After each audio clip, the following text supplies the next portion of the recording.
So we are now being recorded. Thank you again for joining us at the Center for Women in Business, Advancing Women in Business, an interactive virtual town hall event. There's also a survey at the end of the session, which we would love for you to fill out to help us understand what events and what kind of programming and what you want us to do to help you as part of our center. Real quickly, the format of what this is, and then I want to turn it over to Christina. We have 5 topics based on the questions and feedback that you gave us from the last virtual event, including the questions that we did not have a chance to answer. And each topic we're going to allocate 10 minutes to. So the first is, how is COVID impacting your life and your work life, your home life, everything? The next topic is mentorship and sponsorship.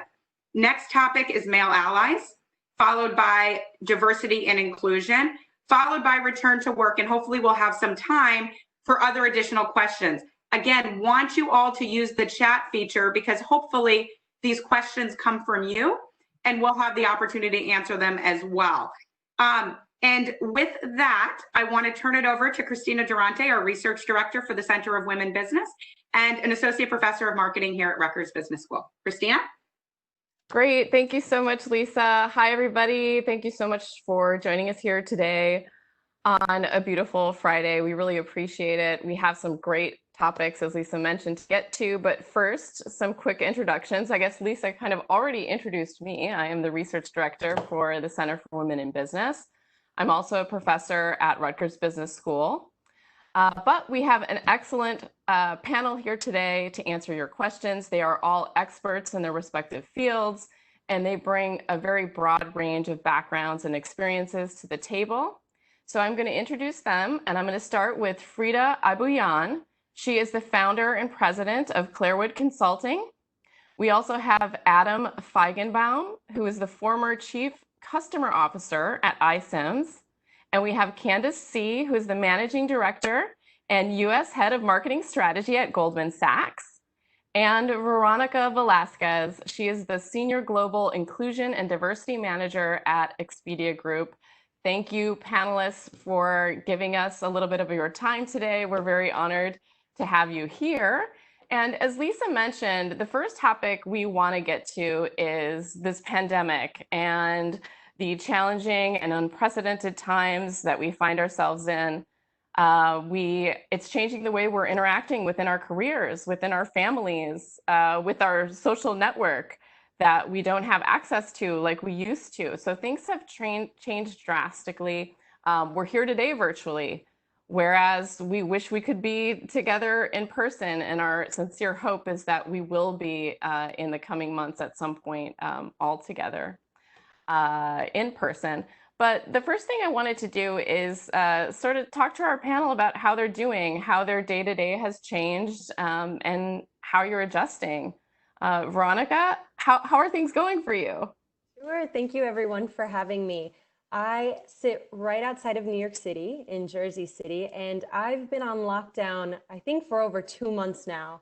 I've never been more familiar with the 4 walls of my 1-bedroom apartment, which I share with a fiance who works as well and a foster puppy. So if you hear drinking water or noise, it's because the puppy's getting excited, which is really fun. But this has been a huge change for me and for my company, Expedia Group.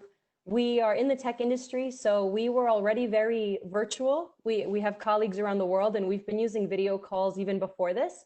But as I mentioned, the biggest change has been that now our household is our work office. And there's a lot of challenges that come with that, from internet bandwidth to caregiving responsibilities. So on the inclusion team, and I'll speak to this later, we've been trying to work on how we can better support employees because this will likely be the new normal for the rest of the year. Wow. Yeah, that's just, it's kind of hard to wrap our minds around how, because there's so much uncertainty as to how long this is going to last. Frida, how about you? How are things changing for you? How are you adjusting? Well, let me say happy Friday to everyone because I'm so glad when the weekend is upon us. It's been a major adjustment because my client has work here in the US that I do, but I also travel to Europe. And that ceased. So what's really changed? Gosh, I notice many more things in my house that I really haven't paid attention to and that need my time and energy. So that's part of it. Other thing though, because we have employees, in various parts of the world, we've been doing a number of mini town halls and doing them with groups of maybe 20 people so that we can become more engaged with everyone. And we're using, technology like Zoom, just so that people can share more information and we can see everyone's, happy face. On another note, we're also doing Happy Fridays by Zoom. So it's usually at 6 o'clock at night, and it's been a lot of fun. Oh, that's nice. Yeah, and as far as is concerned, we've been driving to each other's house and just standing in the driveway and saying hello and trying to, do virtual hugs. It's kind of different, but Yeah. and I do agree I do agree it's going to probably be about a year, the rest of this year. I don't think we're going to be going back soon. I know the office is going to open maybe in another month or so, but we're only saying 10%, 20% of the employees will go at any one time Oh, right. because of distance and because of many other things. So Yeah, life is changing. it is. It is, whether we like it or not. That's Um, right. What about you, Candace? How are you coping with things? I know we talked a little bit about your husband helps you with IT, which is always nice. So I'm extremely lucky for that. So I thank him every day. Thank you so much for having me, and thank you all for dialing in. I think it's been challenging for all of us in this transition, but from my standpoint, I think the adjustment has two forms. So first, just like everyone else, I've been adjusting to a new work environment. Basically, I used to travel 2 to 3 days a week on the airplane across America, meeting with clients, and now we're all on Zoom. Right. In terms of the work volume, it's actually been really high for my team because we focus on macro research. We focus on how the stock market is doing. And as you can imagine, the market melted down and then melted up, and then everything with the sudden stop in activity because none of us are going out and buying things and spending money. All of that has led to a great volume of publications, to client calls. So it's been really, really busy. From that standpoint, I also have to manage my team from afar. And most of the concern is that all the people that work with me are actually doing well on a personal front. So that's been difficult. So we try to do virtual meetings as well, virtual happy hours with workouts, virtual happy hours with quiplash and things like that. And on top of all of that, I'm also homeschooling a 3-year-old and a 7-year-old. So that's from the work front. On the personal side, it's actually been quite amazing for me.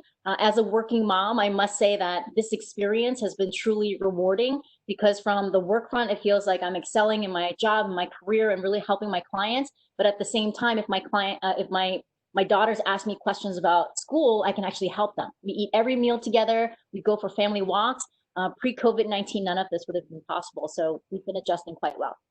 Yeah, I found that same also is that there's just more flexibility with being human and having to be like 1 second or, taking time out to help with math problems, 4th grade math.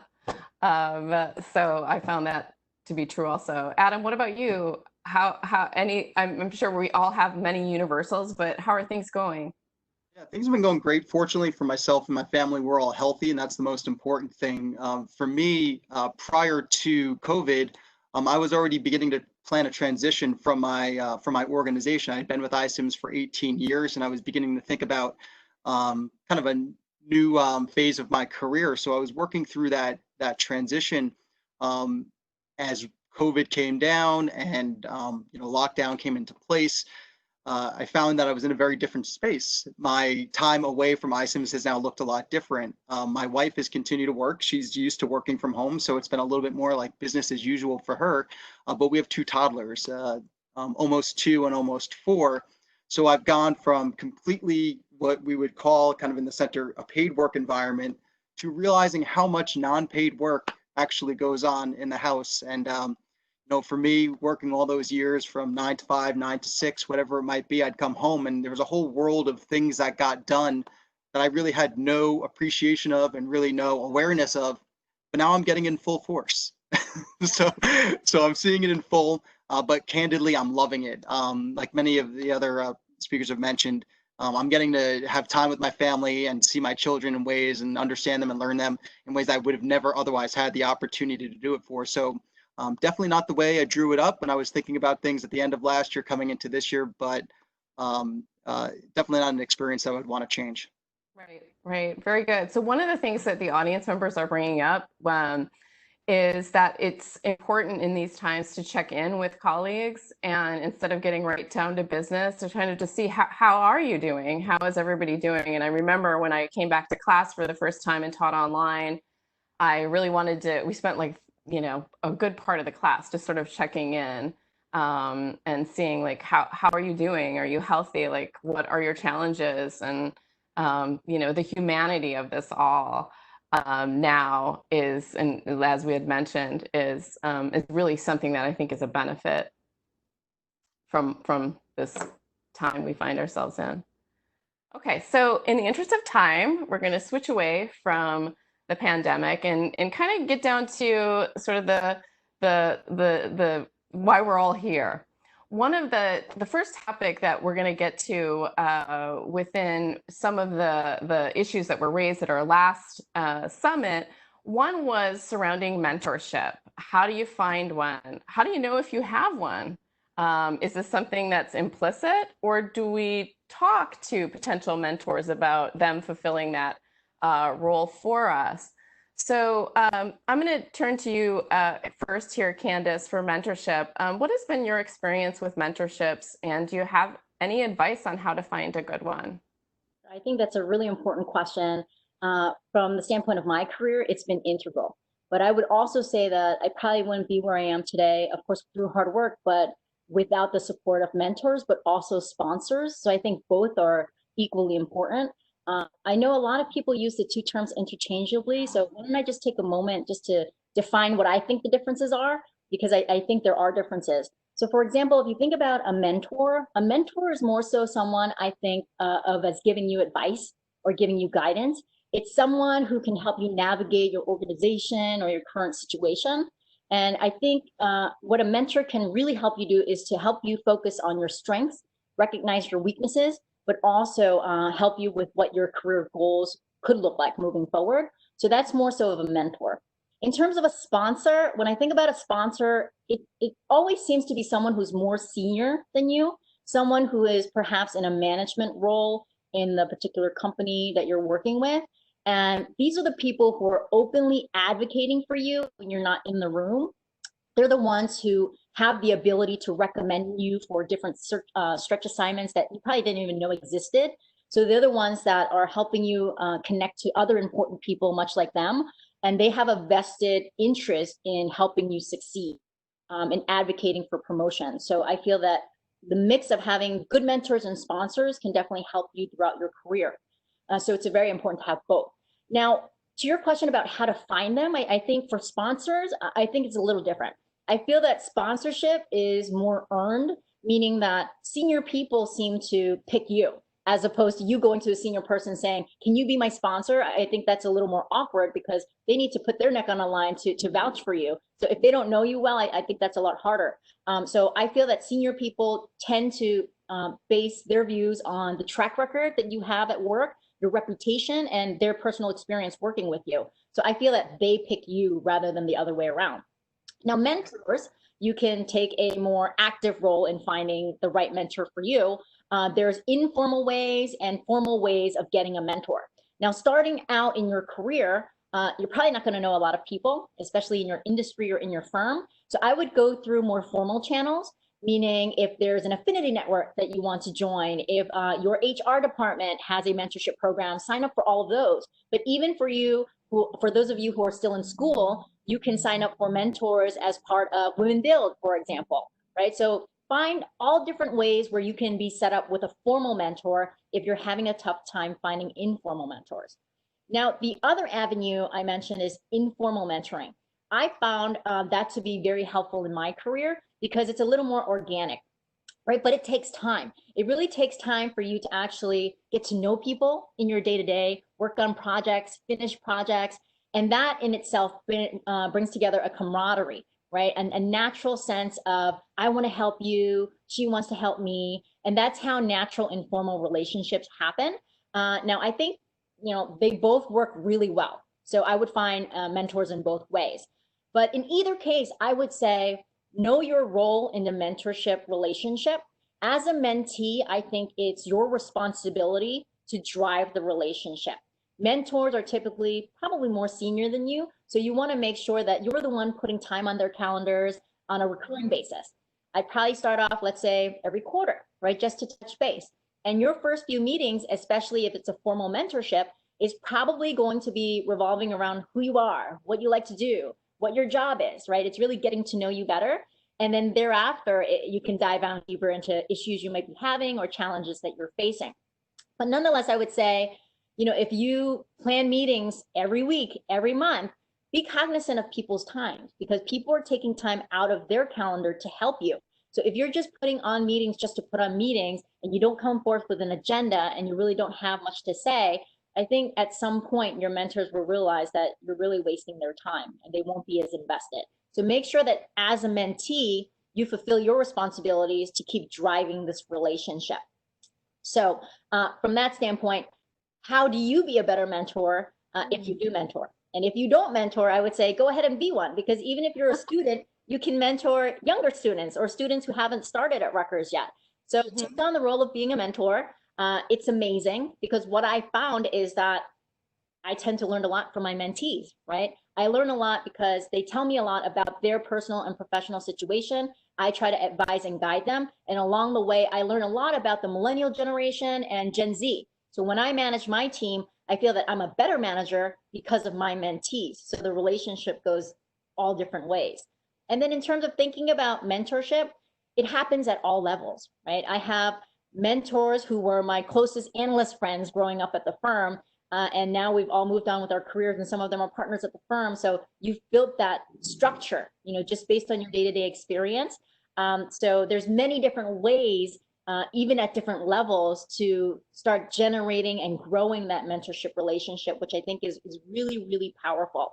But what I must say is that don't think that even though most of us on the call here are women, that you need a female mentor and that's it, right? I found in my career, female mentors have been amazing. Female sponsors have been amazing, but I've also gotten a lot of support along the way from the male sponsors and the male mentors who have helped guide me to where I am today.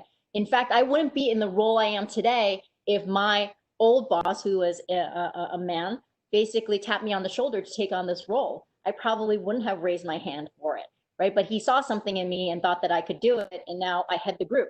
So don't just be short-sighted and think, I just need a female mentor. Expand your horizons, build it, and then of course, make sure that you have a mix of both female and male mentors, and also make sure that you're on the path to get sponsorship as well. This is great. Thank you so much, Candace. So before we transition, which happens to be surrounding the idea of male mentors and how important they are and how to navigate that. But before I do, I just want to point out that within our chat, Sangeeta Rao, who heads up Women Build, which you mentioned, which does have a mentorship program. So that's kind of like an explicit program where you can go in and find a mentorship, as opposed to building one implicitly with, trust over time and showing up and bringing your ideas to the table and making sure that you have things on the agenda when you plan your meetings with your mentor. She posted some information in the chat, so check that out. And now we're going to transition very smoothly, thank you, over to male allies. So I'm very interested personally too in this topic and the delicate balance navigating male mentorship. Because they are really important to women's success and advancement in the workplace. But one critical question on many of our minds is, how do we engage men as women? How do we engage men in a post-Me Too, Time's Up era in the workplace? How do we find them? How do we interact with them and find them for sponsorship and advocacy? This is going to be over to you, Adam. Do you have any tips or advice or experiences to talk to us about to do with male allies? Yeah, Thank you for that. And first, kind of what Candace had said about mentorship and sponsorship, that is like spot on guidance. That was really, really great. Especially the way that you made that distinction, because mentors can certainly lend you advice and guidance along the way, but sponsors are really key in order to give you exposure to things that you otherwise didn't know. And there are plenty of times where mentorships can turn into sponsorship type of opportunities as well. But that guidance to have the mentee really lean in and own that relationship and drive it is really, really important. When I think about men as allies or male allies, I think about my own experience with my own company and sort of kind of in reflection of what I did as a leader at iCIMS, I sort of regret some of the things I didn't do. We had a great reputation and continue to have a great reputation for driving gender diversity within the business, within leadership, and all sorts of roles. And it was something that I never was, against, certainly not against it. But I also think back and I said to myself, was I actually doing something to push the cause forward? And I've realized in reflection that not being against something doesn't mean that you're helping it, doesn't mean that you're pushing it forward. So it's really important for men who believe in these causes and believe that these are good, valid causes, that they have to be active in the conversation. They have to be present and there in order to help advance this discussion.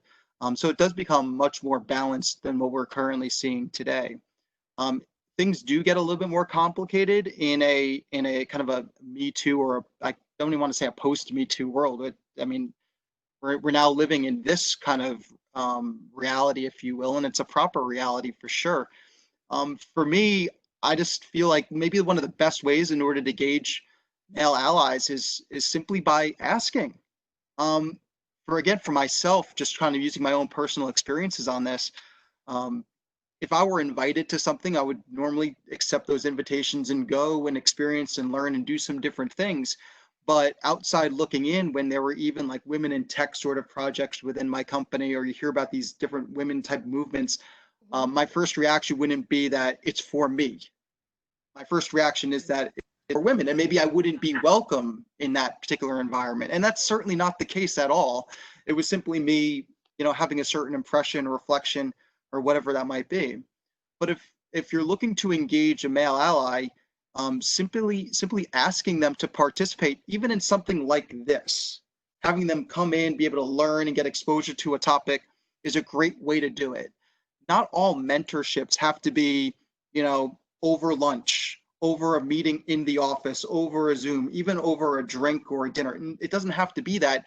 It could be shared experiences, such as joining a webinar together, reading a book together, and then discussing that topic. But as Candace had suggested, really having the mentee drive that is a crucial factor to it.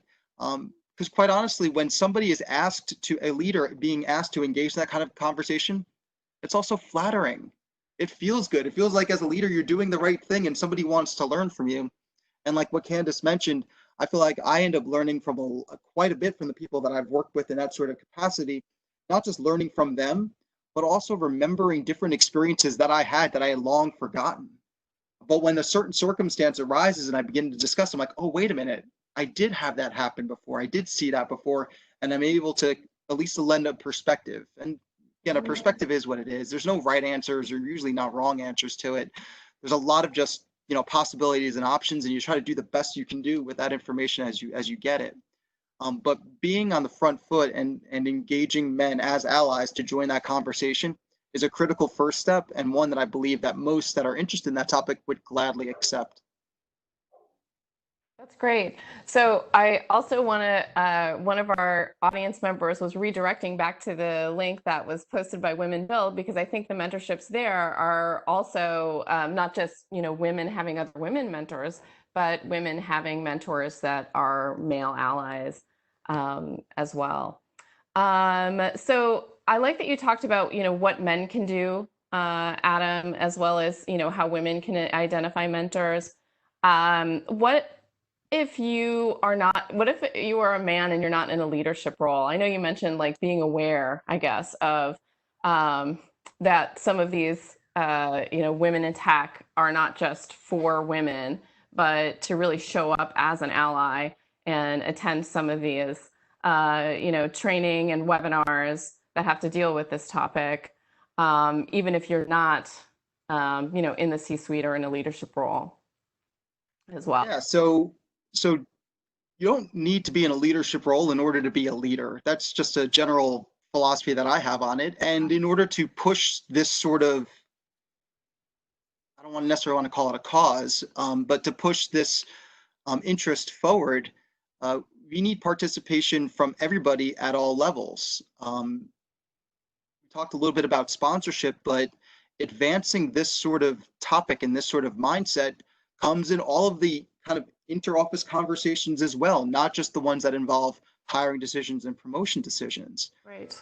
Men could be allies and advocates simply by being mindful of different cues that are going on within a meeting and trying to open up opportunities for others to speak when you know that they have something to contribute, but they haven't necessarily felt a way to insert themselves and engage. And just being aware of some of those clues and trying to help pull the best out of people are ways to do it. But my overarching advice to any male that was interested in being a part of this conversation is to please take a lot of time to just listen. You may think that you understand, but you don't. I've lived it. I'm living it right now, being a part of the center. And if you just sit back and you listen, you may have an awareness or an understanding of certain topics, but there are definitely differences in the way people communicate, the way they appreciate communication, the way you set up discussions, and the whole topic of nonverbal cues is really, really important. So sitting back, observing, and listening is critical to any male that is looking to be a part of this, because as you do, you will learn things, become more aware of your own behaviors, and then certainly become a much stronger advocate moving forward. Right. That's great. And some of the conversation that's going on in the chat right now is the fact that, or the idea that women can be, women leaders can be mentors. And again, doesn't have to be leaders, but can be mentors for men that are coming up and entering, an industry for the first time, and, really showing up and having men realizing that women are leaders, and that we're sort of all integrated and in this together. So we often speak to this as, females need other females we all need to lift each other up, and that's very true. But we really do need to have men and women working together and valuing each other's voices. That needs to be seen, because that is how we learn how things are going, what sort of the norm is within our environment. We get those cues, especially early on in our career. I think that's really important. Yeah, Christine, if I could expand upon that too. Generally speaking, when I think about mentorship, yes, it's important to think about gender diversity in that, but general diversity is important as well. I think it's fairly clear in any statistic that you read that diverse workforces win. Those are the ones that are winning. Those are the ones that are thriving. You need that difference in thought. You need that difference in communication in order to build a new experience that your business is trying to move forward.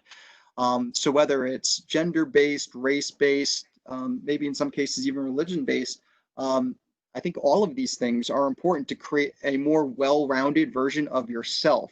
Mm-hmm. Unfortunately, the data is very clear in terms of the ratios of men to women in leadership, where it is very important for women to have male sponsors, male mentors, in order to help kind of with that progression and also to advance the conversation in those levels of business.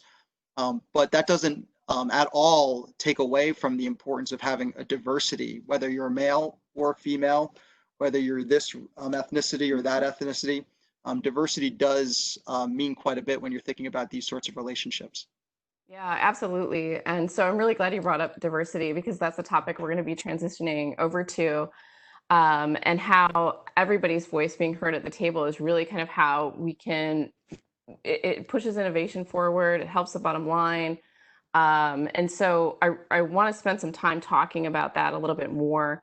And so to start this discussion, I want to talk about what we can do within our organizations. I'm going to turn things over to Veronica here who can speak to us about diversity and inclusion. But so, for example, Veronica, even if we're not involved with HR or hiring decisions directly, how can we be a D&I ally?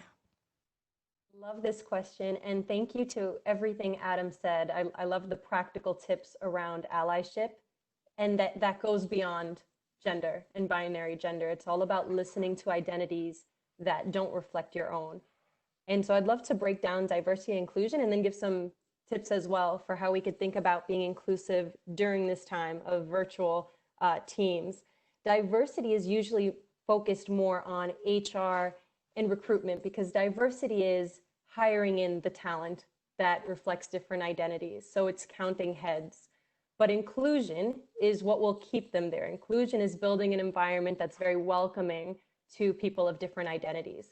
And so while most of us in our organizations might not have control over recruitment, they might not be at the senior levels to promote different identities, all of us can have a hand in inclusion and being an ally to other identities.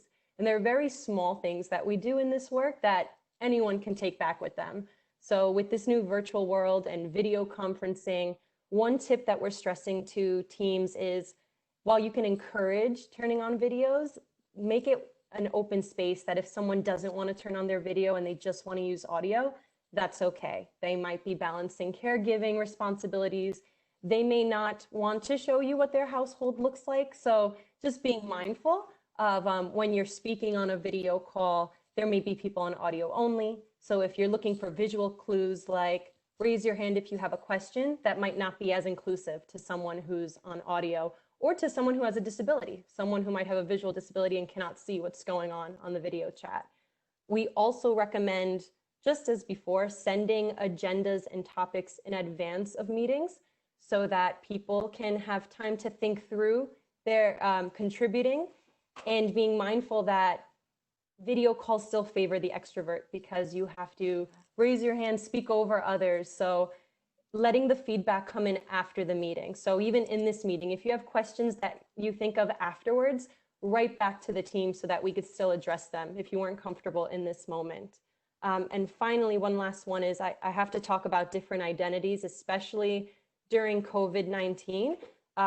At our company and others, we've heard we definitely need to be listening more to communities that identify as Asian American, Black or African American, because these communities are really suffering right now in terms of racial aggression, harassment, discrimination, in some cases, death that we're seeing on the news. So we are trying to give a bigger microphone to those employees at our companies to see what can we do to support you. We acknowledge that there's an adverse impact on your communities right now. So we want to make sure we're talking about it and we're trying our best to support you even more during this time. I'm really glad you brought that up, Veronica, because what we do know from years and years and years of research is that anytime we're under a threat and there's times of uncertainty, like especially with it happens to be a pandemic, a disease pandemic now, but what happens is we become very in-group biased and focused on similarities and looking out for them, and even doing so very implicitly. It's like they're not anything we might be conscious of, but we're doing it almost under the radar without really realizing it. So to be mindful of that and to sort of override that tendency, and especially in this time, we have to be open to hearing everybody's voice and really cognizant of diversity and making sure that we are making sure everybody's accounted for and checked in on. I think that's really important. The one thing I wanted to ask you, Veronica, is what if we are involved in a hiring decision? How can we be conscious of D&I when we're going through that process? Like, what would that thought process look like if we are going through, we're on a hiring committee? Sure. So definitely being supportive of diverse candidate slates. So what that means is if you have an open position, your slates are the people you're going to look at for that role. Let's say there's 5 people who make it to the final round. How diverse are those 5 people? Have you made sure to have 1 or 2 women represented? Have you made sure to have 1 or 2 people of color? And 2 is usually more optimal because studies have shown if you have 1, it's really hard for that one person to break through the mold. So 2 already gives you a better chance. You're not choosing that person just because they are a minority, but they're already in the consideration set when they might not have been if you're not consciously thinking about it. And then talking very objectively about people's roles and accomplishments and calling each other out. If you're in that room, if you notice the vocabulary being used for someone, try to think if that vocabulary would be used for the status quo. So if white men, able-bodied men who are straight, come from a certain socioeconomic background, would they be asked that question? Would they have had to prove this? Are you looking at past accomplishment or are you judging on future potential? Those are things that sometimes may fall into your unconscious bias that you as a hiring manager might be more critical of those who you're not seeing as much, but those are questions that you could help each other ask without being too forthcoming. Yeah, that's great. So that's so some of what you're talking about sort of speaks to like what you might do to make sure that your company is keeping the D&I initiatives alive and budgeting for them and being mindful of them. I like the idea of sort of thinking about the counterfactual. Would we be using this language if it were a white heterosexual male? And if the answer is no, you kind of, because that is a great sort of intervention to sort of to reorient our thinking, because it's like, again, these biases sort of happen to everybody, and so these tricks are what kind of get us back on track a little bit. Okay, so this is all fabulous. Thank you so much. We're going to transition in the interest of time over to one topic that we want to make sure that we cover, because we kind of are most of us are going to be facing this. We don't know when, it could be next year, but we're going to return to normal. We're going to return to work as we know it, hopefully at some point soon. And so, like the times we're in now, returning to work can look different in many different situations. So we're all hopefully going to be back to normal soon, but there are other situations. For example, sometimes we take some years out of our career to care for children. Sometimes we take time out of our careers to care for ourselves. For example, if we need to be cared for, if we get sick, or if a loved one gets sick. So I want to talk a little bit about how to ease that transition if we are in a situation where we are returning to work. What are some of the approaches? And I'm going to direct this one over to Frida. What are some of the approaches that you've experienced or that you've seen that can make this transition back to work a little bit easier? Well, thank you, Christina, and thank you for inviting me to share some of those approaches with you. To make the transition easier, I encourage you to think about returning to work as a journey, not just an event. Approach the journey with a growth mindset. Recognize that it probably will have peaks and valleys. So don't become easily discouraged. For me and for many others, highs happen that feel very empowering, but when lows or missteps happen, it feels like a real bummer. So try to think of them as opportunities for lessons learned, and even sometimes to course correct. When you think about embarking on a journey, remember what it takes to reach a destination. It takes strategy, dedication, perseverance, and don't forget, it even takes a sense of humor. To better understand how to look at the journey of returning to work, let's take an imaginary journey. Let's say, and I hope this happens soon, but after COVID-19 is contained, we decide to take a well-deserved vacation. We're considering a vacation with our spouse or partner. Let's say we want to go to maybe Australia or perhaps to St. Kitts in the Caribbean. but we can only choose one location. How do we decide where to go? We may do some soul searching with our spouse or partner. We may ask for their travel experiences, read travel guides, research the internet, and compare the cost to fit our budget. But once we decide on a location, we'll most likely make reservations, pack, and be on our way. How does this apply to returning to work? What are some of the similarities we use to plan that imaginary vacation? Well, let's look at it.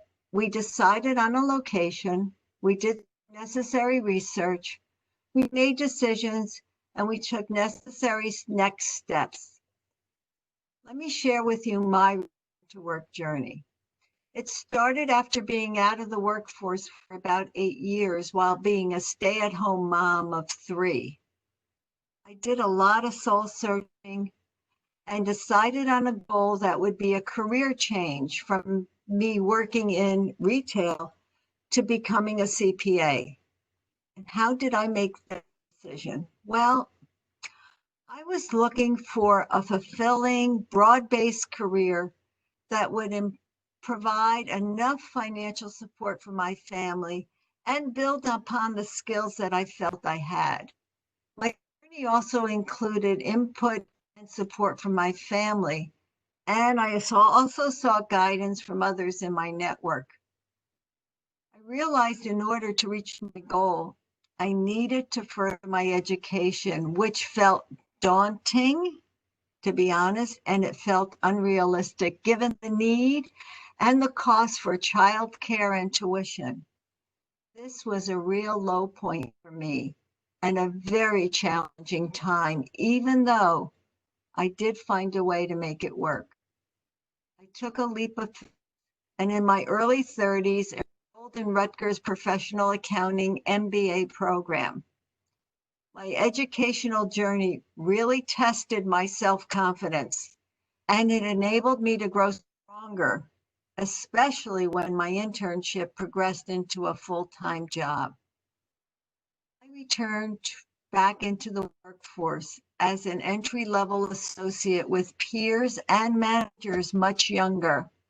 Required a lot of courage, grit, perseverance, and resilience to balancing and juggling a career and family life. And many times, I'll tell you, that sense of humor really helped. I bet. My return to work journey had many peaks and it also had valleys, and it took several years to fully accomplish. I'd like to take the opportunity now to share with you Carol's return to work journey. Carol was a stay-at-home mom for 15 years after leaving a 10-year career in financial services. She reached out to others. Several months later, I became aware of something called a returnship. It's a return to work program. This one happened to be at Morgan Stanley.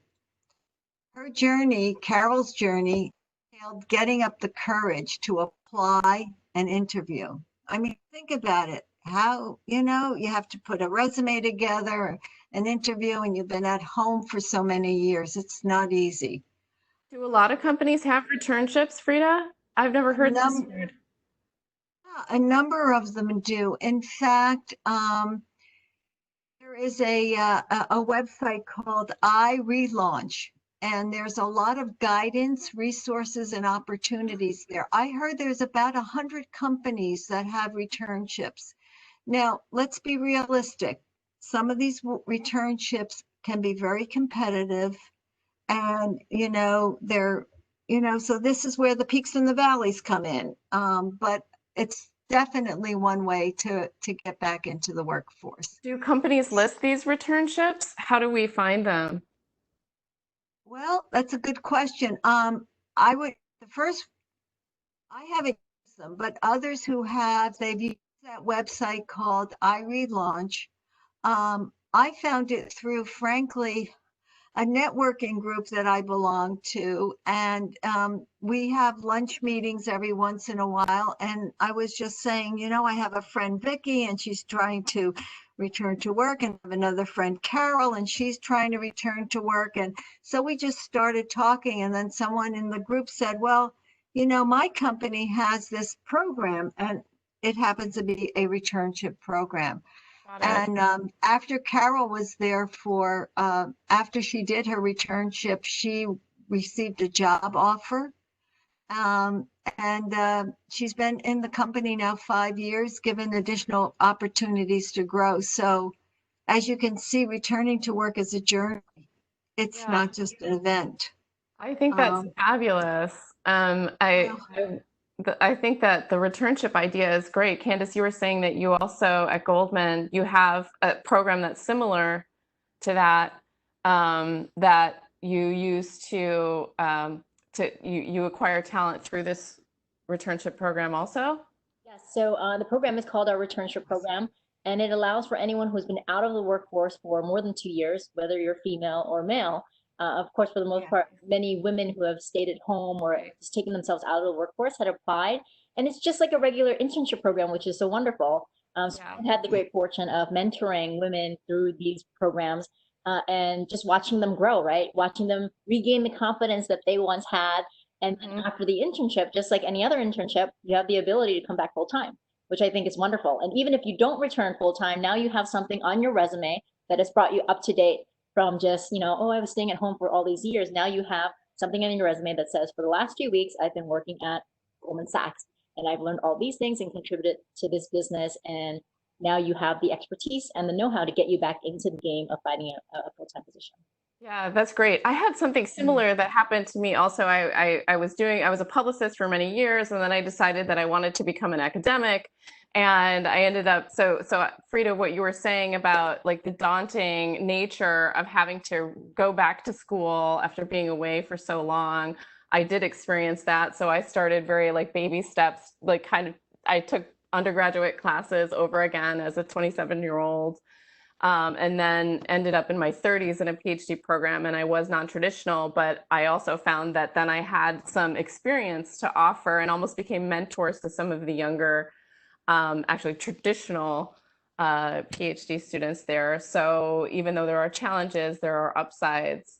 Anybody else have any experiences? I would just like to add to that I've also taken baby steps, and my mentorship, so to speak, my mentoring opportunity came from, I took one course in accounting at one of the local, it happened, well, it was you know, a local college, and it was the professor there who I spoke with about, you know, gee, I'm really enjoying the course and stuff. He's the person who said, hey, why don't you go to Rutgers? You have an undergrad degree, you know, yada, yada, yada. But that's another way of mentoring, you know, with a professor. And I've had a lot of opportunities to mentor and found sponsors in my consulting work with clients. So it's been a good opportunity. And I want to thank all the panelists for all their wonderful insights, because we always learn and grow every time we have an opportunity. Yeah, a lot of these resources some of this is a learning experience for me also. I don't know if Veronica or Adam, you have any other resources that or experiences that you've had returning to work that our audience might be able to utilize if they're in this situation. Veronica or Adam, any experience? Yeah, I'd love to contribute something to this, because I wasn't previously aware of the returnship. I think it's an incredible concept. And for many people that are on the call, maybe you're not yet at that point in your career where you're thinking about that sort of program. But what I would say is that if there's an employer that has that sort of program, it really says a lot about that employer. They're really thinking strategically about their people and trying to find the best talent where they're able to find it. Again, as I mentioned earlier, I was with iCIMS. We're in recruiting technology software, so I've had many years of conversations with recruiters and HR leaders on these sorts of topics. And it's been really, really incredible to see that the way that some people could really think strategically about the notion of hiring people, and then you have to create the appropriate employee experience when you're able to do it. So a returnship is not only great for the people that are experiencing that, but it's also really telling for people that would be joining that company. Yeah, absolutely. So it's not just like return to work. We're kind of talking about even if, so it's return to work, yes, but it's also if you're making a career transition, which is sort of recreating the same kind of, hurdles that you still have to, jump over. And I like that we're entering this into discussion because it's never too late. It's not, you to find the path that you want to be on. And I think a lot of people this probably resonates with. I want to point out there is a website called thereternityproject.com, so that they have many resources there also. And I know that our chat is just going nuts on this topic, so I'm like trying to manage everything, so I probably missed some. So please look in the chat box. I think everybody's bringing up some tips about resources. Go ahead, Rita. If I could just add a resource, and this is something, most of us are on LinkedIn. And there's a way to go into LinkedIn and you can look at certain companies and then you can look at certain schools. And it's a way to find alumni who are in that company and a way to kind of just start networking with people within a company or a field or an industry that you might want to work in. So I just found that to be very helpful. And I've had my career started as a CPA. I'm not doing that kind of work now. I'm doing leadership work and other kinds of things, and I enjoy that. But I just have to say, transitioning and doing so many things in your career is just the opportunity to have that growth mindset and continue to network and continue to mentor and continue to learn.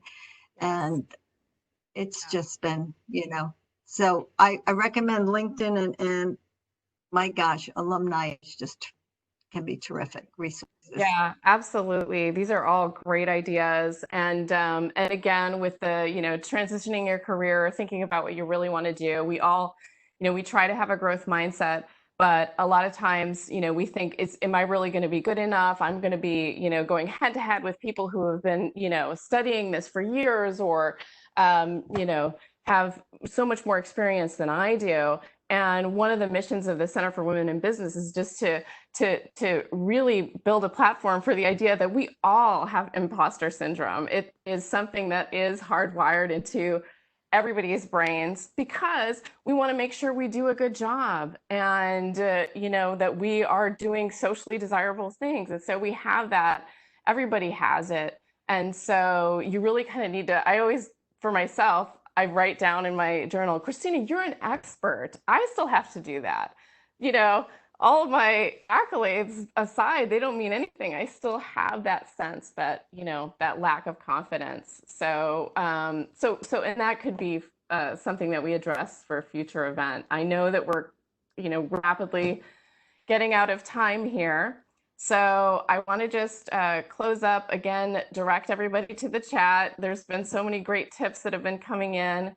And I just want to say that on behalf of myself, on behalf of Lisa Kaplowitz, our director, the entire Center for Women in Business, I want to thank our panelists. Thank you so much for dedicating a part of your Friday afternoon to us today.